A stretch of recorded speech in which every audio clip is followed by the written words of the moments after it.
How much sex is a normal sex? എന്താണ് ഇതിൻ്റെ ഒരു ഫ്രീക്വൻസി അങ്ങനെ ഉണ്ടോ? Is it okay to have ഒരു സെക്സ്ലെസ് മാരേജ് ഉണ്ടാവുന്നത് ഓക്കെ ആണോ? അതോ അതിൽ നമ്മൾ വർക്ക് ചെയ്യേണ്ടതുണ്ടോ? എങ്ങനെയാണ് ഒരു സെക്സ് ബേസിക്കലി എഡ്യൂക്കേറ്റർ എന്നുള്ള നമ്മൾ നിലയിൽ? ടെക്സ്റ്റ് ബുക്ക് വെച്ച് പറയുകയാണെങ്കിൽ ഇത്ര നമ്പർ ഓഫ് സെക്സ് ആണ് ഒരു ദിവസം, ഓക്കെ, അങ്ങനെയൊന്നും ഇല്ല. ഇല്ല. It's completely subjective to the partners. Okay. ഇപ്പം ഇനി അതിനകത്ത് ഒരു ഒറ്റ വാക്കിൽ ഉത്തരം പറയാനാണെങ്കിൽ ഇപ്പം ഞാനും എൻ്റെ ഹസ്ബൻഡും as partners we are deciding നമുക്കിന്ന് സെക്സ് വേണ്ട, ഞങ്ങൾക്ക് രണ്ടുപേർക്കും കുഴപ്പമില്ലെങ്കിൽ then there is no problem. It's okay. അവിടെ നമ്മൾ ഇറ്റ്സ് വർക്ക് ദെയർ ചെയ്യേണ്ട നോർമൽ. കാര്യമില്ല. That's their normal. ഓക്കെ. അത്രേ ഉള്ളൂ. നമുക്കാണ് അവർ നോക്കുമ്പോഴത്തേനും അയ്യോ അവരെന്താ ഇങ്ങനെ എന്നൊക്കെ തോന്നുന്നത്. ദാറ്റ്സ് ആ problem. If they don't have A problem then why should we have A problem? അത്രേ ഉള്ളൂ. ഇപ്പം ചില ആൾക്കാർ പറയാറുണ്ട്, ഒരാൾ വന്ന് കൺസേൺ ആണ് പറഞ്ഞിട്ട് തോന്നുന്നു, അവർക്ക് ഒരു ഡേ അവർ 6 times they do intercourse. Okay. Seventh എന്ന് പറയുന്നത് രാത്രി, പക്ഷേ പുള്ളി പോയി മാസ്റ്റർബേറ്റ് ചെയ്യും മാം. ഇതായിരുന്നു കൺസേൺ. ഓ, എത്രയാണ് that means വന്നത്? he's a kind of an addict or something. അയ്യോ, that is how we label people. Yeah. Because that's not normal to me, maybe. അത്രേ ഉള്ളൂ. Ah. അതിന് അവർക്ക് രണ്ടുപേരും കുഴപ്പമില്ല. ഇപ്പം ഞാൻ ചോദിക്കുകയാണ് മാം ആ ഒരു ക്ലയൻറ്റിൻ്റെ അടുത്ത്, oh you feel offended by that, എന്താണ് അപ്പം നിങ്ങൾക്ക് എന്താ ഫീൽ ചെയ്യുന്നത്? മാം 6 തവണ ഞാനവിടെ ഇല്ലേ, 7ാമത്തെ തവണ വേണമെങ്കിൽ എൻ്റെ അടുത്ത് വന്നാൽ പോരെ. അപ്പം എൻ്റെ അടുത്ത് ഇത്രയും തവണ ചെയ്തിട്ടും തൃപ്തി ആവാത്തതുകൊണ്ടായിരിക്കില്ലേ ഒറ്റയ്ക്ക് പോയി ചെയ്യണേ? ആണോ? ആവണമെന്നുണ്ടോ? ആവണമെന്നുണ്ടോ? അപ്പം ഞാൻ ആണോ എന്ന് ചോദിച്ചപ്പോഴത്തേന് പുള്ളിക്കാരത്തെ എൻ്റെ അടുത്ത് ചോദിക്കാം, അല്ലേ? അല്ലേ? അപ്പം തന്നെ I have to teach her how was masturbation different, how was intercourse different. ഇല്ലേ? അവിടെയാണ് നമുക്ക് വ്യത്യാസങ്ങൾ നമുക്ക് മനസ്സിലാവും. നമ്മുടെയൊക്കെ ഒരു എന്താ പറയണ ഒരു മൂല്യബോധത്തിലാണെങ്കിലും നമ്മൾ ഈ കണ്ടീഷൻ ചെയ്തിരിക്കുന്നതാണെങ്കിലും ഈ സ്ത്രീയുടെ ഒരു ഉത്തരവാദിത്തമാണ് പുരുഷനെ സാറ്റിസ്ഫൈ ചെയ്യിക്കുക എന്നുള്ളത്. എന്നാൽ പുരുഷന് ഉത്തരവാദിത്തം ഇല്ല സ്ത്രീയെ സാറ്റിസ്ഫൈ ചെയ്യിക്കാൻ. നീ അതങ്ങ് സമ്മതിച്ചു കൊടുത്തേക്ക് എന്നാണ്. നിനക്കതൊന്ന് അങ്ങനെ അങ്ങ് ആയേ പോരെ എന്നാണ്. ഒരു 40 വയസ്സ് കഴിയുമ്പോഴത്തേനും നമ്മൾ ഇപ്പോൾ ഒന്നും എന്നോട് മിണ്ടുന്ന പോലും ഇല്ലെന്ന് പറയുമ്പോൾ നമ്മളെന്താ പറയുക? അല്ലെങ്കിൽ ഈ അടുക്കളയിൽ എപ്പോഴും ഇതായി, അതായത് വേർത്ത് ആകെപ്പാടെ മുഷിഞ്ഞ അവസ്ഥയിൽ നീ പോയി നിന്നാൽ നിന്നോട് എങ്ങനെയാ ഒരു അട്രാക്ഷൻ തോന്നുക എന്നൊക്കെയാണ് നമ്മൾ സാധാരണ പറഞ്ഞു കേട്ടിട്ടുള്ള കാര്യങ്ങൾ. എന്ന് പറഞ്ഞാൽ ഇറ്റ്സ് ആ റെസ്പോൺസിബിലിറ്റി എന്ത് ടു സെഡ്യൂസ് ഹിം. സീരിയസ്ലി. അപ്പം ഞാൻ 6 തവണ സമ്മതിച്ചിട്ടും 7ാമതൊരു തവണ അദ്ദേഹം ഒറ്റയ്ക്ക് ചെയ്യുന്നു. അത് ആ പുള്ളിക്കാരത്തി വിചാരിക്കുന്നത് എങ്ങനെയാ? എന്നിലുള്ള ഒരു കുറവായിട്ടാണ്. അതെങ്ങനെയാണ് എന്നിലുള്ള ഒരു കുറവാവുന്നത്? ഓക്കെ. അപ്പം അത് ആ ക്വസ്റ്റ്യൻ എവിടുന്നാ വരുന്നേ? ഷീ ഫീൽസ് ഈ കണ്ടീഷനിങ് ആണ്. അതായത് she is suppose to take care of her husband sexual needs, she has to satisfy him complete ആയിട്ട്. അങ്ങനെയാണ്. അല്ലാതെ നിന്റെ കൂടെ അല്ലാതെ ഒരു കാര്യം ചെയ്യുന്നു എന്ന് പറഞ്ഞാൽ അതിൻ്റെ അർത്ഥം നിനക്ക് എന്തോ കുറവുണ്ടെന്നാണ്. അപ്പോൾ അയാൾക്ക് മറ്റൊരു സൈഡിലേക്കും പോകാൻ സാധ്യതയുണ്ട്. ഈ ഇത്രയും പേടികളിൽ നിന്നാണ് ഈ സ്ത്രീ കൺസേൺ ആയിട്ട് വരുന്നത്.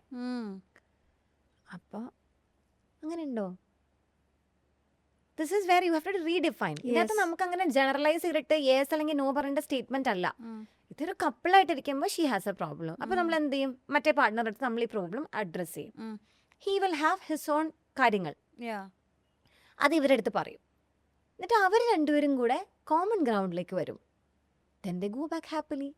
ഇങ്ങനെയാണ് നമ്മൾ സെക്സ് തെറാപ്പി, കപ്പിൾ റിലേഷൻഷിപ്പ് കോച്ചിങ്ങിലൊക്കെ ചെയ്യുക. അല്ലാതെ നമ്മളിരുന്നിട്ട് അത് നോർമലാണ്. നമ്മുടെ അടുത്ത് ചോദിക്കും ഈ പറയുന്ന പോലെ, ഇപ്പം 8 തവണയൊക്കെ നമ്മൾ ചെയ്യേണ്ട മാം, അത് നോർമലാണോ? അപ്പോൾ നമ്മുടെ ക്വസ്റ്റൻ എന്താ? നിങ്ങൾക്ക് എന്തെങ്കിലും കുഴപ്പമുണ്ടോ? Do you have any physical or emotional എന്തെങ്കിലും ഇഷ്യൂസ്? ഇല്ല ma'am, we love doing it. രണ്ടുപേരും we enjoy it a lot. Why is it a problem? It's not a problem. ചില ആൾക്കാർ പറയും, but you know once in a while only we do it. അപ്പം നമ്മുടെ intimacy കുറയും, ഞങ്ങൾ നമ്മൾ ഇനി വല്ല കുഴപ്പമുണ്ടാവോ? അപ്പോൾ അപ്പോഴും നമ്മൾ ചോദിക്കുന്ന ക്വസ്റ്റ്യൻസ് ഇതൊക്കെ തന്നെയാണ്. നമുക്ക് വേറെ ഏരിയാസിലൊക്കെ നമുക്ക് 12 ഏരിയാസ് ഉണ്ടെന്നല്ലേ പറയാം. ഒരു കപ്പിളിലാണെങ്കിലും ഒരു റിലേഷൻഷിപ്പിലാണെങ്കിലും ഒരു മാനിനാണെങ്കിലും ആ ഏരിയാസിലൊക്കെ നമ്മളൊന്ന് വർക്ക് ചെയ്ത് നോക്കും. അവിടെയെല്ലാം അവർ ഓക്കെയാണ്. പിന്നെ അപ്പോൾ ചിലപ്പോൾ അല്ല, actually that's because we don't have time. ശരിയായിരിക്കും. കാരണം രാവിലെ 7 മണിക്ക് എണീക്കുന്നു, രണ്ടുപേരും 2 വഴിക്ക് ഓടുന്നു, തിരിച്ചു വരുന്നത് 8 മണിക്കാണ്. Cooking, they are almost drained. ഒരുമിച്ചിരുന്ന് കുറച്ച് നേരം ഒരു TV കാണുമായിരിക്കും, ഒരിത്തിരി കഡ്ലിങ്, പിന്നെ ഉറങ്ങിപ്പോവും. അപ്പം പിന്നെ അവർക്ക് ആകെപ്പാടെ കിട്ടുന്ന ഒരു സൺഡേ അല്ലേ ഉള്ളൂ. ആ 4 സൺഡേയിൽ മിക്കവാറും ഒരു വേറെ സ്ഥലത്തുള്ള പേരൻസ് ഒക്കെ ഉള്ള ആൾക്കാരാണെങ്കിൽ they prefer going to their own homes. എന്തെങ്കിലും കാര്യത്തിനൊക്കെ വീട്ടിൽ പോകണം.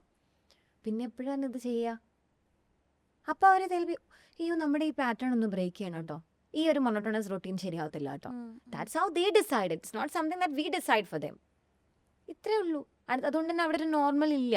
ഇനി ചില കാര്യങ്ങൾക്ക് വേണ്ടി, ഫോർ എക്സാമ്പിൾ ഇഫ് നമുക്കിപ്പോൾ ഒരു കാര്യം ചെയ്യാനുണ്ട്, it's very important for me as A career, അല്ലെങ്കിൽ നമുക്കൊരു ഫിസിക്കൽ ബുദ്ധിമുട്ടുണ്ട്, വി ആർ മ്യൂച്വലി ഡിസൈഡിങ്. ഇപ്പോൾ ഒരു സ്നോറിങ് ഇഷ്യൂ ഒക്കെ വന്നു കഴിയുമ്പോഴത്തേനും അയ്യോടോ എനിക്ക് പറ്റില്ല കേട്ടോ ഉറങ്ങാൻ വേണ്ടിയിട്ട്, അപ്പോൾ അവർ ഒരുമിച്ച് ഉറങ്ങാൻ കിടക്കും.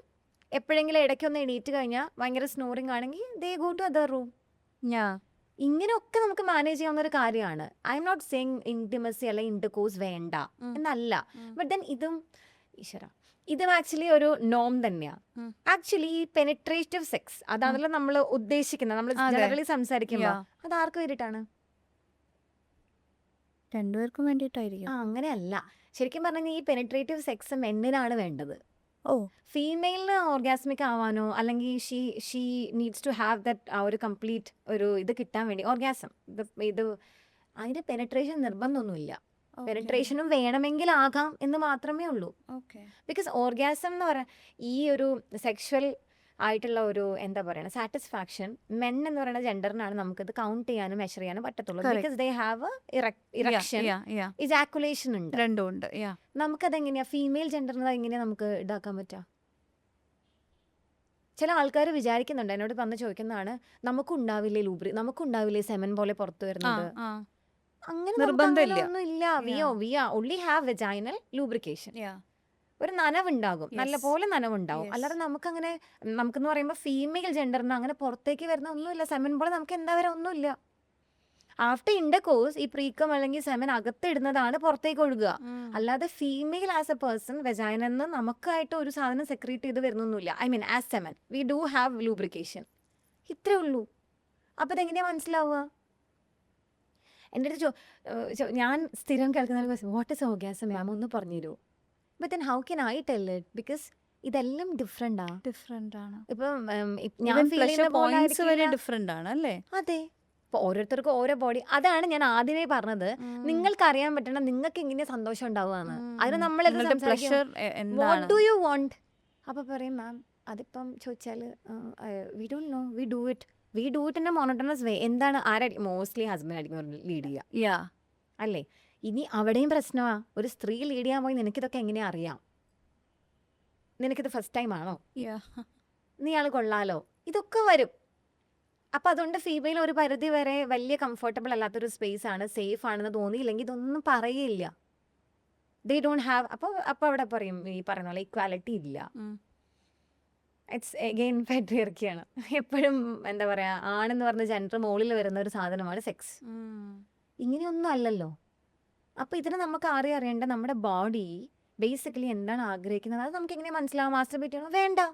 ഒരാൾ നമ്മുടെ ഹസ്ബൻഡ് നമ്മുടെ അടുത്ത് വരുമ്പോൾ വി ഹാവ് ദറ്റ് ഫീലിംഗ് അല്ലേ, എന്നൊന്ന് കെട്ടിപ്പിടിച്ചിരുന്നെങ്കിൽ, നമുക്ക് ഒരു ടച്ച് എവിടെയെങ്കിലും കിട്ടിയിരുന്നെങ്കിൽ, ദിസ് ഇസ് സംതിങ് ആ ബോഡി ടെൽസ് us. അതാണ് ഞാൻ നേരത്തെ പറഞ്ഞ 5 senses. ഇല്ല, ഇപ്പം നമുക്ക് എന്ത് മനോഹരമായി പത്മരാജനൊക്കെ പണ്ട് വെച്ചിരിക്കുന്ന കഥകളിൽ നമുക്കത് കാണുമ്പോൾ തന്നെ നമുക്കൊരു ഇറോട്ടിക് ഫീലിംഗ് തോന്നാറുണ്ടെന്ന് പറയുന്ന ആൾക്കാരുണ്ട് ഇല്ലേ? അപ്പം നമുക്കൊരു ഫീലിംഗ് എന്താ പറയുക, ക്ലാര ഹാസ് ഒരു ഡിഫറെന്റ് ഫാൻ ബേസ് ഉണ്ട്. അപ്പോൾ ഈ പറയുന്ന പോലെ ഒരു ഡിഫറെൻ്റ് എമൗണ്ട് ഓഫ് ടച്ച് ആവാം, ഒന്ന് ഇരിക്കുന്നതിൻ്റെ രീതിയാകാം, ഈവൻ ഞാനിങ്ങനെ കുറച്ചുകൂടി എന്താ കാവ്യാത്മകമായിട്ട് പറഞ്ഞാൽ നമ്മൾ അനാവരണം ചെയ്യുന്ന രീതിയാവാം. ഇതിലൊക്കെയും ബ്യൂട്ടി ഉണ്ട്, ഇതൊക്കെയും ഇൻറ്റിമസി ആണ്. ഇവിടുന്ന് അങ്ങോട്ടേക്ക് പോകണേ, ഇപ്പം അങ്ങോട്ടേക്ക് പോകണ്ട, നീ എൻ്റെ കഴുത്തിൽ നിന്ന് കുറച്ച് നേരം ഉമ്മ വെക്ക് എന്ന് പറയാലോ നമുക്ക്. പക്ഷെ അങ്ങനെ പറയാനുള്ള സ്പേസ് ഇല്ലെങ്കിൽ എന്ത് ചെയ്യും? then we know this is what we want but this is not what we are getting. അതുകൊണ്ടാണ് നമുക്ക് ഈ പ്രശ്നം, നമുക്ക് ചെയ്യാൻ തോന്നുന്നില്ല. പൊതുവെ ഒരു റിലേഷൻഷിപ്പ് വരുമ്പോൾ ഇപ്പം ഈ പറഞ്ഞ പോലെ രണ്ടുപേരും കൂടെ തീരുമാനിക്കുന്ന കാര്യങ്ങളല്ലാതെ ഒരാൾക്ക് കുറച്ച് സെക്ഷൽ ഡിസയർ കൂടുതലും ഒരാൾക്ക് കുറവും എന്നുള്ളതാണ് എനിക്ക് തോന്നുന്നു യൂഷ്വലി ഉണ്ടാവുന്ന ഒരു പ്രശ്നം. നമ്മൾ എല്ലാ സമയത്തും പറയും ഒരു കപ്പിൾ തമ്മിലുള്ള പ്രശ്നങ്ങളെ കുറിച്ച് അന്വേഷിച്ച് ചെല്ലുമ്പോൾ may be it end up in there sexual life. എൻ്റെ പൊന്ന് ഫറ, ബേസിക്കലി നമുക്കിവിടെ ഞങ്ങൾ ഇന്ത്യൻ കോൺസെപ്റ്റിലാണ്, കേരള കോൺസെപ്റ്റിലാണ് പറയണേ, അടി ഉണ്ടാക്കി വരുന്ന കപ്പിളില്ലേ, ഒരു 90% പേരുടെയും പ്രശ്നം ഈ ഇന്റർകോഴ്സ് ഇല്ല എന്നുള്ളതായിരിക്കും.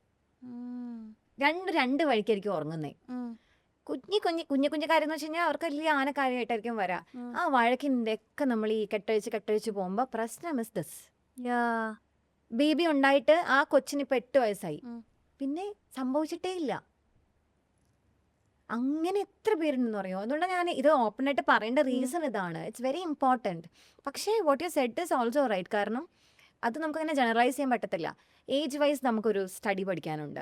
ലിബിഡോ എന്ന് പറയുന്നത് ഇപ്പം 35 ഇയർ ഉള്ള ഒരു 10 സ്ത്രീകളെ എടുത്താൽ 10 സ്ത്രീകളുടെയും ലിബിഡോ ഡിഫറെൻ്റ് ആയിരിക്കും. അതിന് ഹോർമോണൽ ഉണ്ട്, അവർ വളർന്നു വന്ന സാഹചര്യം ഉണ്ട്, അവരുടെ ബോഡി ടൈപ്പിന് ഡിഫറൻസ് ഉണ്ട്, ഇതെല്ലാം ഉണ്ട്. അപ്പോൾ നമുക്ക് ഇത്ര വയസ്സ് മുതൽ ഇത്ര വയസ്സ് വരെ ഇങ്ങനെ ആയിരിക്കും എന്നൊന്നുമില്ല. പക്ഷേ എനിക്ക് തോന്നിയിട്ടുള്ള കാര്യം ആഫ്റ്റർ മെനോപോസ് അല്ലെങ്കിൽ കുറച്ചും കൂടി പ്രായമാകുമ്പോൾ നമ്മൾ കുറച്ചും കൂടി ഫ്രീ അല്ലേ. നമുക്ക് വെളുപ്പിനിരിക്കണ്ട, കൊച്ചുങ്ങളെ വിടണ്ട, അവരൊക്കെ ഏകദേശം അവരുടെ സെറ്റപ്പ് ഇതായി. പക്ഷേ then hormones will play another game maybe, I don't know. I feel hormones will play another game. That is because we don't have that much amount of lubrication. We feel dry. ഡ്രൈനെസ്സും ഈ പറയുന്ന hot ഫ്ലാഷസും ഒക്കെയാണ്. അപ്പൊ അതൊക്കെ embrace ചെയ്യുന്ന ഒരു പാർട്ട്ണറാണ് നമുക്കുള്ളതെങ്കിലോ. Also we said penetration എന്ന് പറയുന്നത് മസ്റ്റ് അല്ല female to achieve the orgasm. അപ്പോൾ നമുക്കും ഇൻറ്റിമസി ഫീൽ ചെയ്യാനും ഓർഗാസ്മിക് ആവാനും എന്തോരം വഴികളുണ്ട്. പറ്റുമെങ്കിലോ ആ വഴികൾ ലെറ്റ്സ് നോട്ട് ജനറലൈസ് എന്നാ പറയുന്നത് അല്ലേ.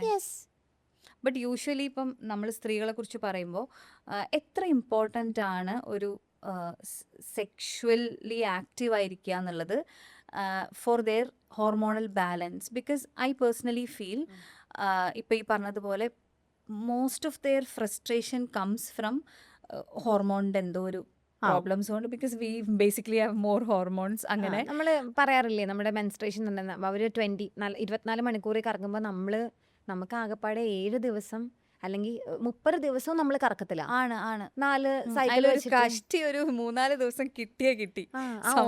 സമയത്ത് മാത്രമേ ഉള്ളൂ നമ്മളിങ്ങനെ സ്പ്രിംഗ് ആയി വസന്തത്തിലിരിക്കുന്ന ഒരു സമയം. അതിന് മുൻപും അതിന്റെ പേമാരിയാണ്, അല്ലെങ്കിൽ ചിലപ്പോൾ തണ്ടർസ്റ്റോം ആണ്, നമ്മളിങ്ങനെ ശീതീകരിച്ചിരിക്കുന്ന അവസ്ഥ. ടു ഹാവ് ദറ്റ് യുനോ, അതായത് ഒരു സെക്ഷുവൽ ഹൈ ഉണ്ടാവുക, ഒരു പ്ലഷർ ഉണ്ടാവുക എന്നൊക്കെ ഉള്ളത് എത്രത്തോളം ഈ ഹോർമോൺസിന് ഇമ്പോർട്ടൻ്റ് ആണ്, ഹോർമോണിനെ ബാലൻസ് ചെയ്യാൻ. ബിക്കോസ് എനിക്ക് തോന്നുന്നു ഇന്നിപ്പോൾ നമ്മൾ ഒരു 80% സ്ത്രീകളെടുത്താൽ ഒരു 100-ൽ 80% ആൾക്കാർക്കും ഹോർമോണൽ ഇംബാലൻസസ് ഉണ്ട്. ആൻഡ് ഇതൊക്കെ ജനറലൈസേഷൻ ആണെന്നാണ് ഞാൻ ഓപ്പൺ ആയിട്ട് പറയണം. Sorry, no problem. ഇത് ബേസിക്കലി അങ്ങനെ ക്ലിനിക്കലി നമുക്ക് പോകേണ്ട കാര്യമില്ല. ഇപ്പൊ PCOS, PCOD അങ്ങനെ കണ്ടീഷൻസ് ഉള്ളവര് മെഡിക്കേഷൻസ് എടുക്കുന്നത് അതും വളരെ ഹൈ അല്ലേ.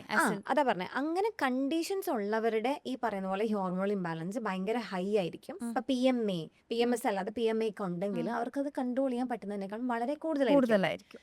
അപ്പോൾ അവിടെ നമുക്ക് എന്താ വേണ്ടത്? ക്ലിനീഷ്യൻ്റെ അടുത്ത് പോയിട്ട് നമ്മൾ മെഡിക്കേഷൻസ് എടുക്കുവാണ്. അങ്ങനെയാണ് ഇത് മാനേജ് ചെയ്യുന്നത്. അല്ലാതെ ഈ PMS എല്ലാവർക്കും ഉള്ളത് എല്ലാവരും ഈ പറയുന്ന ജനറലൈസ്ഡ് എക്സ്പീരിയൻസ് ചെയ്യുന്ന രീതിയിലാണെന്ന് എനിക്ക് തോന്നിയിട്ടില്ല.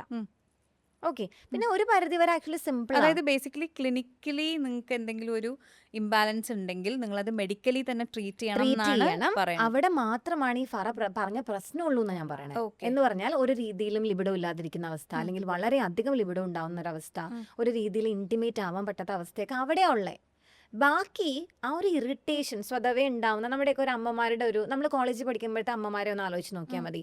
അവരുടെ ആ ഒരു ഇറിറ്റേഷൻ, എപ്പോഴും ഇങ്ങനെ പുകഞ്ഞുകൊണ്ടിരിക്കുന്ന ഒരു ഫേസ്, അതൊക്കെ ഈ പറയുന്ന ഓൾമോസ്റ്റ് എല്ലാവർക്കും നോർമലാ.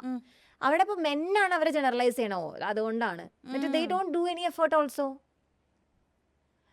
എൻ്റെ പോയിന്റ് അവിടെയല്ലേ നമ്മൾ പാർട്ട്ണറെ മനസ്സിലാക്കി എഫേർട്ട് കൊടുക്കണ്ടേ. ചിലപ്പോൾ അങ്ങനെ ഉറഞ്ഞു തുള്ളിയിരിക്കുന്ന സമയത്ത് പുറകെ കൂടി പോയി ഒന്ന് കെട്ടിപ്പിടിച്ചാൽ മതിയാവും, ഈ തിളച്ചോണ്ടിരിക്കുന്ന സാമ്പാർ ഒന്ന് തണുക്കാൻ വേണ്ടിയിട്ട്.